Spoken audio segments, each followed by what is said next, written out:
Oke, Assalamualaikum warahmatullahi wabarakatuh. Di sini Denny.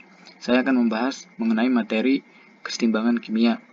Pada kesempatan kali ini, saya mendapatkan batasan masalah dari poin keempat sampai poin ketujuh. Nah, yang pertama adalah the reaction quotient. Yang kedua, hubungan Kc dan Ki.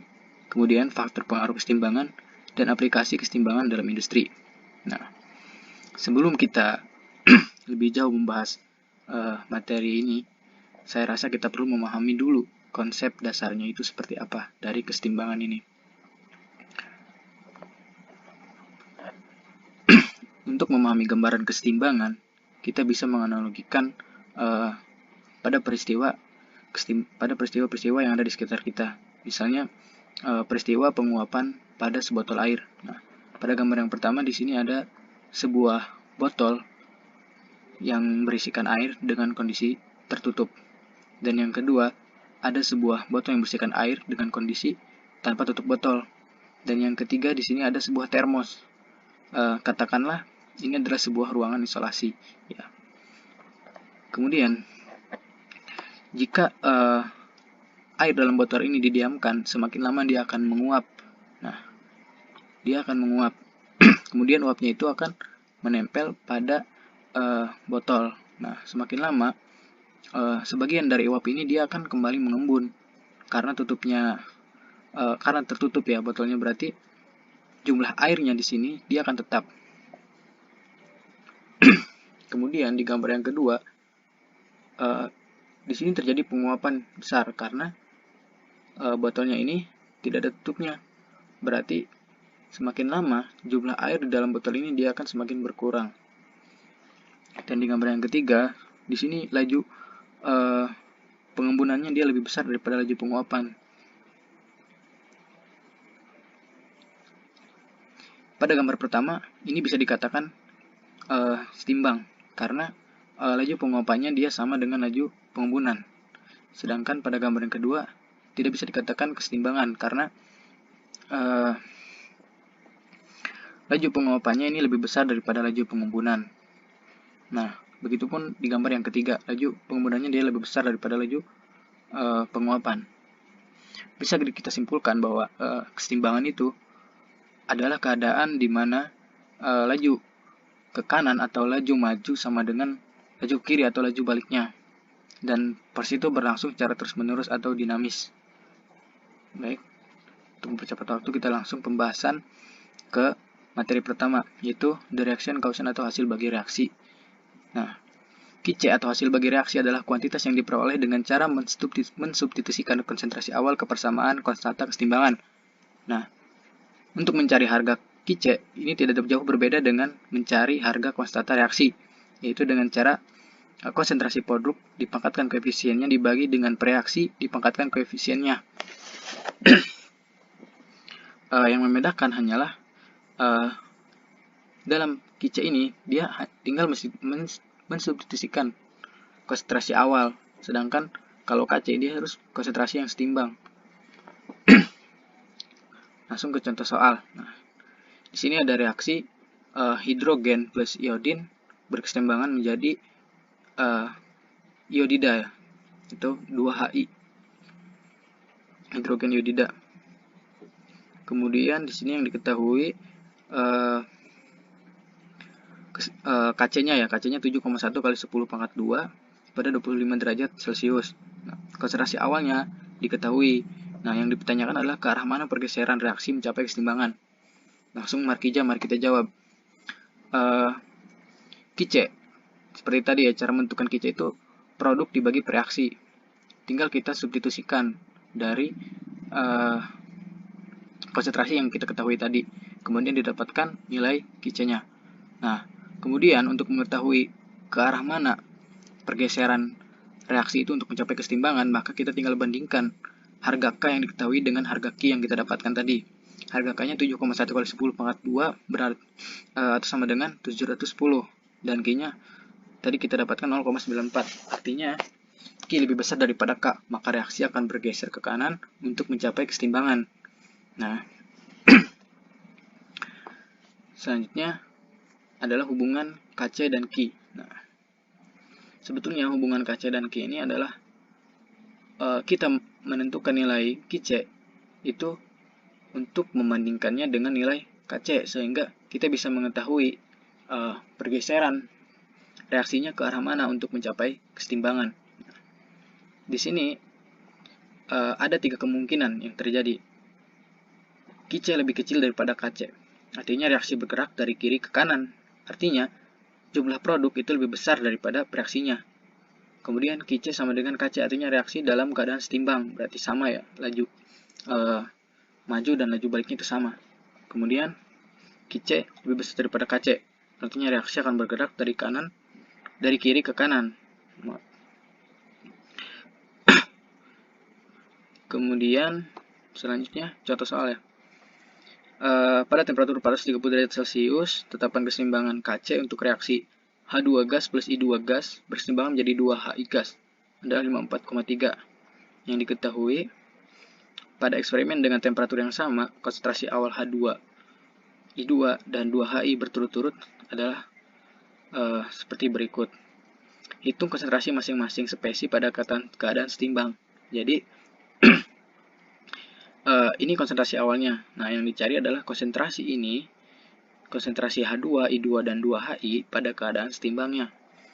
Kemudian langkah yang pertama,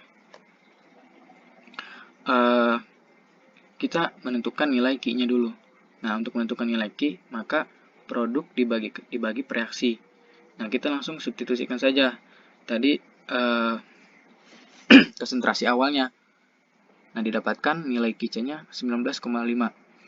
Karena nilai Qc-nya lebih kecil daripada nilai Kc, maka reaksi akan bergeser ke kanan. Artinya, H2 dan I2 ini dia lebih besar daripada 2HI, maka reaksinya akan bergeser ke kanan. Jadi, kita asumsikan pergeserannya itu sebagai X ya. Jadi, kita tinggal menuliskan saja reaksi stoikiometrinya ya, seperti ini, tabel MRS. Mula-mula reaksi setimbang.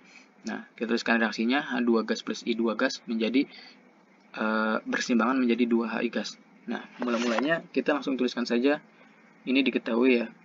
Kemudian di sini min X. Kenapa min X? Karena di mana-mana yang bereaksi itu dia akan berkurang. Kemudian di sini jadi plus.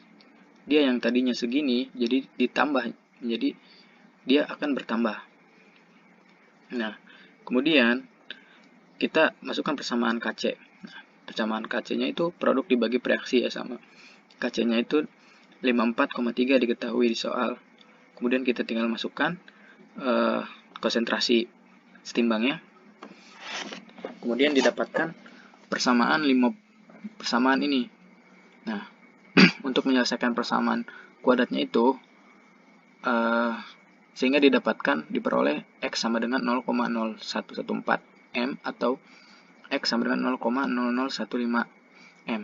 Maka konsentrasi masing-masing spesies adalah, nah, di sini kita memakai X sama dengan 0,00156 karena X yang ini dia lebih besar daripada konsentrasi awal H2 dan I2. Jadi kita memakai yang ini. Nah, jadi konsentrasi awal dikurangi X-nya untuk mendapatkan konsentrasi setimbangnya. Baik, kita lanjutkan. Faktor yang mempengaruhi kesetimbangan. Nah, ada beberapa faktor yang dapat mempengaruhi kesetimbangan. Nah, yang pertama adalah konsentrasi. Jika konsentrasi dinaikkan, maka reaksi bergeser dari arah zat tersebut. Jika konsentrasi satu zat konsentrasinya diturunkan, maka reaksi akan bergeser ke arah zat tersebut. Nih, kita lihat contoh di bawah. Di sini ada reaksi berkesetimbangan menjadi produk. Nah, jika reaksi ini dinaikkan, dia akan berkeseimbangan akan bergeser ke kanan. Dan jika reaksi ini diturunkan, maka keseimbangan akan bergeser ke kiri. Sebaliknya seperti itu. Kemudian yang kedua, ada volume. Volume ini sebenarnya berbanding terbalik dengan tekanan. Jika tekanan diperkecil, maka volumenya diperbesar. Jika volume diperbesar, maka reaksi bergeser ke arah koefisien yang lebih besar. Jika volume diperkecil, maka reaksi akan bergeser ke arah koefisien yang lebih kecil. Nah, kita lihat contoh di sini 2SO2 gas plus O2 gas berkesetimbangan menjadi 2SO3 gas. Nah, jika volumenya diturunkan, maka dia akan bergeser ke kanan ke arah koefisien yang lebih besar. Nah, kemudian jika volumenya naikkan, dia akan bergeser ke kiri ya, ke arah koefisien yang lebih besar. Kemudian selanjutnya itu tekanan. Jika tekanan dinaikkan, maka reaksi akan bergeser ke koefisien yang lebih kecil. Nah, jadi kebalikannya dari volume. Nah, selanjutnya suhu atau temperatur. Jika temperatur dinaikkan atau memberikan kalor atau menambahkan kalor, maka reaksi akan bergeser ke arah yang endoderm atau yang membutuhkan. Jika suhu diturunkan atau kalor dikurangi, maka reaksi akan bergeser ke arah reaksi yang eksoderm atau mengeluarkan kalor ya.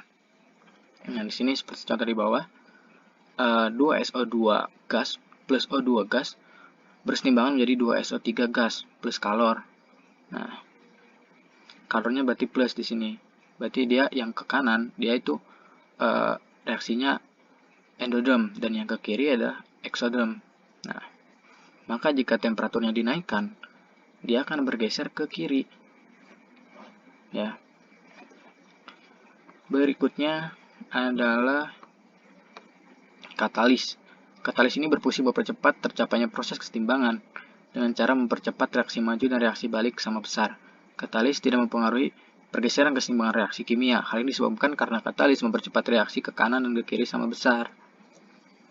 Kemudian kita lanjutkan pembahasan yang terakhir, yaitu aplikasi reaksi kesetimbangan dalam industri. Nah, setelah kita memahami konsep kesetimbangan tadi dan cara perhitungannya, kemudian itu diaplikasikan di dalam industri. Contohnya dalam pembuatan amonia atau NH3. Nah, proses pembuatannya ini dinamakan proses Haber-Bosch ya. Kita ketahui kegunaan NH3 itu banyak sekali. Salah satunya bahan baku pupuk, bahan pemurni air, bahan baku berbagai industri kimia seperti plastik, tekstil, dan sebagainya. Nah, kemudian muncul pertanyaan, bagaimana cara memproduksi NH3 dengan jumlah sebanyak mungkin dan biayanya serendah mungkin? Nah, kurang lebih reaksinya seperti ini. Nitrogen plus 3 hidrogen bersetimbangan menjadi 2 NH3. Delta-nya min 92 kJ. Nah, berarti dia yang ke kanan ini dia delta-nya min, artinya dia itu eksoderm. Dan yang ke kiri dia itu delta-nya plus atau endoderm. Kemudian kita tinjau dari aspek suhu. Nah, jadi kembali lagi ke pertanyaan ini, bagaimana memproduksi NH3 dengan jumlah banyak dan harganya murah. Jadi suhunya itu harus berapa? Nah, jika kita naikkan suhunya, seperti tadi dibahas ya, jika kita naikkan suhunya, maka reaksi akan bergeser ke arah reaksi yang endoderm. Jadi 2 NH3 menjadi ini, dia akan terurai. Artinya NH3 ini dia akan terurai karena reaksinya ke kiri. Berarti produk NH3-nya makin sedikit. Nah, sedangkan kebalikannya, jika suhunya diturunkan, maka NH3-nya makin banyak karena dia akan membentuk NH3 ya. Dia reaksinya ke kanan, ke arah reaksi eksoderm. Nah, ini biayanya makin tinggi didapatkan dari laju reaksi ya. Jika suhunya diturunkan, maka lajunya dia akan semakin lambat. Laju reaksinya akan semakin lambat. Jadi membutuhkan waktu yang lama. Jadi biayanya makin tinggi. Sedangkan jika kita naikkan suhunya, maka biayanya makin rendah. Nah, mungkin cukup sekian dari saya. Kurang lebihnya mohon maaf. Wabillahi taufiq wal hidayah. Wassalamualaikum warahmatullahi wabarakatuh. Bila ada yang ingin didiskusikan, kita sharing-sharing di kolom komentar. Terima kasih.